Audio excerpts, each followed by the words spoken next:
Et puisque l'on en est à parler de ces questions budgétaires, en France, eh bien, je voudrais parler de ce qui s'est passé depuis le dernier entretien, c'est-à-dire l'effondrement en France du pont de Mirepoix dans le Tarn.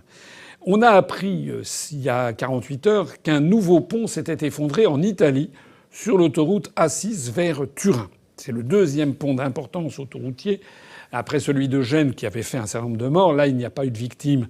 C'est un miracle. Mais il y a eu un pont qui s'est effondré en Italie.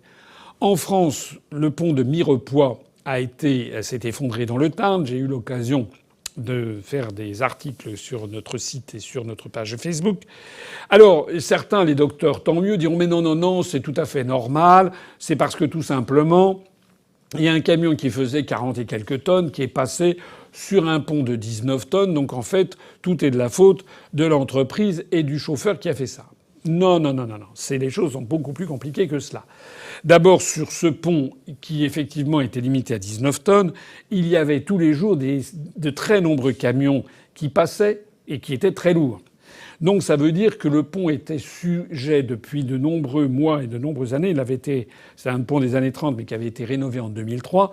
Il était sujet depuis de nombreuses années à des efforts structurels significatifs. Ça veut dire au passage que la France, que le ministère de l'Équipement n'avait pas pris toute la mesure des besoins routiers qu'il devait y avoir et en matière de pont. Ce pont aurait dû être fermé à la circulation. On aurait dû en rouvrir un autre, probablement. Mais ça n'est pas la seule raison. En fait, j'ai rappelé au cours des derniers jours qu'il y a, d'après les rapports du Sénat, d'après le rapport récent de l'Assemblée nationale, il manque en gros 200, 250, 300, 350 millions d'euros pour entretenir globalement le réseau routier, les routes nationales non concédées. Un rapport du Sénat de 2018 avait pointé 27 000 ponts en mauvais état. Alors, là-dedans, les chiffres volent.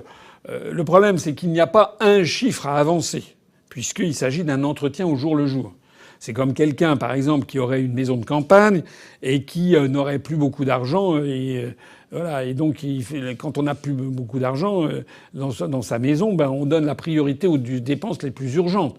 C'est-à-dire s'habiller, se nourrir, se chauffer l'hiver, se déplacer quand c'est obligatoire.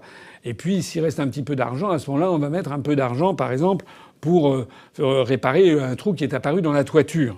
Bon. Mais si on n'a pas d'argent, eh bien, c'est le trou dans la toiture qu'on laisse de côté parce qu'on n'a pas les moyens de le réparer et puis on se dit ça attendra. Le problème, c'est que si on attend, progressivement, le trou dans la toiture va s'élargir, puis ensuite il va pleuvoir dans la toiture, il va pleuvoir dans le grenier, ça va faire jouer les poutres, je ne sais pas quoi, et puis au bout de 5 ans ou 10 ans, d'un seul coup, c'est toute la toiture qui risque de s'effondrer, voire des pans de murs qui seront infiltrés par le gel, et au bout du compte, la catastrophe sera là, il faudra dépenser beaucoup plus. Je viens de résumer en un mot ce qui arrive aux routes françaises et aux ouvrages d'art en France. Comme l'État est complètement pris à la gorge par les contraintes budgétaires de l'Union européenne, dont je rappelle qu'elles sont motivées par le fait que nous devons essayer de sauver, d'assurer la survie de l'euro, c'est l'objet même de l'article 121 du traité sur le fonctionnement de l'Union européenne qui pose le principe des grandes orientations des politiques économiques, eh bien l'État étant désargenté, il est obligé de parer au plus pressé, de répondre à telle ou telle catégorie socio-professionnelle lorsque c'est en train de virer à l'émeute. Je rappelle l'argent que Macron a été quand même obligé de consentir au mouvement des Gilets jaunes. Je rappelle que lorsqu'il y a ici ou là des émeutes ou des manifestations très violentes, l'État essaie de remettre un petit peu d'argent ici ou là, comme en ce moment dans les hôpitaux. Et tout ceci, évidemment, au détriment des dépenses qui ne se voient pas, dont les effets immédiats ne se voient pas, c'est-à-dire l'entretien des routes et des ouvrages d'art. Donc le problème numéro 1, il est là, c'est qu'il y a un sous-investissement chronique dans les ouvrages d'art en France et dans les routes du réseau routier national non concédé. En particulier, il semble que sur ce pont du Tarn qui s'est effondré, eh bien, les efforts de structure ont fait que finalement, il y a un des éléments métalliques, une des poutres qui tenait le pont, qui a fini par lâcher progressivement parce que le pont n'était pas suffisamment fiable ni entretenu. Mais il y a une autre raison aussi à cette affaire de ce pont. C'est que le ministère de l'Équipement, qui a fusionné avec le ministère de l'Écologie, a vu le nombre de ces agents diminuait de 120 000 fonctionnaires à peine 40 000 en quelques années, divisé par 3. C'est dans le cadre de l'idéologie systématique de la réduction du périmètre de l'État, dans le dénigrement systématique de la présence des fonctionnaires. Il y a toujours trop de fonctionnaires, paraît-il. Donc on diminue drastiquement le nombre de fonctionnaires. Il faut également simplifier les normes, simplifier les règles. Et notamment un certain nombre de transporteurs routiers demandent la simplification des règles. Alors parfois c'est justifié, mais parfois ça l'est moins. Et en particulier, pour ce genre d'affaires, la surveillance des ponts, normalement, auparavant, il fallait faire une demande qui devait avoir un accord lorsqu'on fait passer, par exemple, un convoi exceptionnel sur des ponts. On devait demander l'accord de l'équipement. C'était un accord qui devait être obtenu préalablement au transport. Maintenant, c'est le contraire qui est vrai. C'est simplement pour information. Donc, il faut que l'enquête sur cette affaire du pont qui s'est effondré, que cette enquête aille jusqu'au bout. Mais si on va jusqu'au bout, si on recherche la chaîne des causalités, on s'apercevra très probablement qu'il s'agit d'abord et avant tout d'une misère budgétaire qui fait que le ministère de l'Équipement, qui faisait jadis encore, mais il y a encore 30 ou 40 ans, la gloire de la France, qui avait le meilleur réseau routier au monde, eh bien désormais, le réseau routier français ne cesse de dégringoler année après année dans le classement mondial des réseaux routiers. Il y a encore 20 ou 30 ans, on était le premier du monde. Maintenant, on est passé moins que la 10e place et on ne cesse de dégringoler. Et puisque j'en suis à parler des problèmes budgétaires publics, j'insisterai sur cette information qui vient d'apparaître depuis quelques jours. C'est que pour la première fois dans notre histoire, on risque de voir un hôpital public dans le Maine-et-Loire. Il se situe à Longué-Jumelles, pour être précis.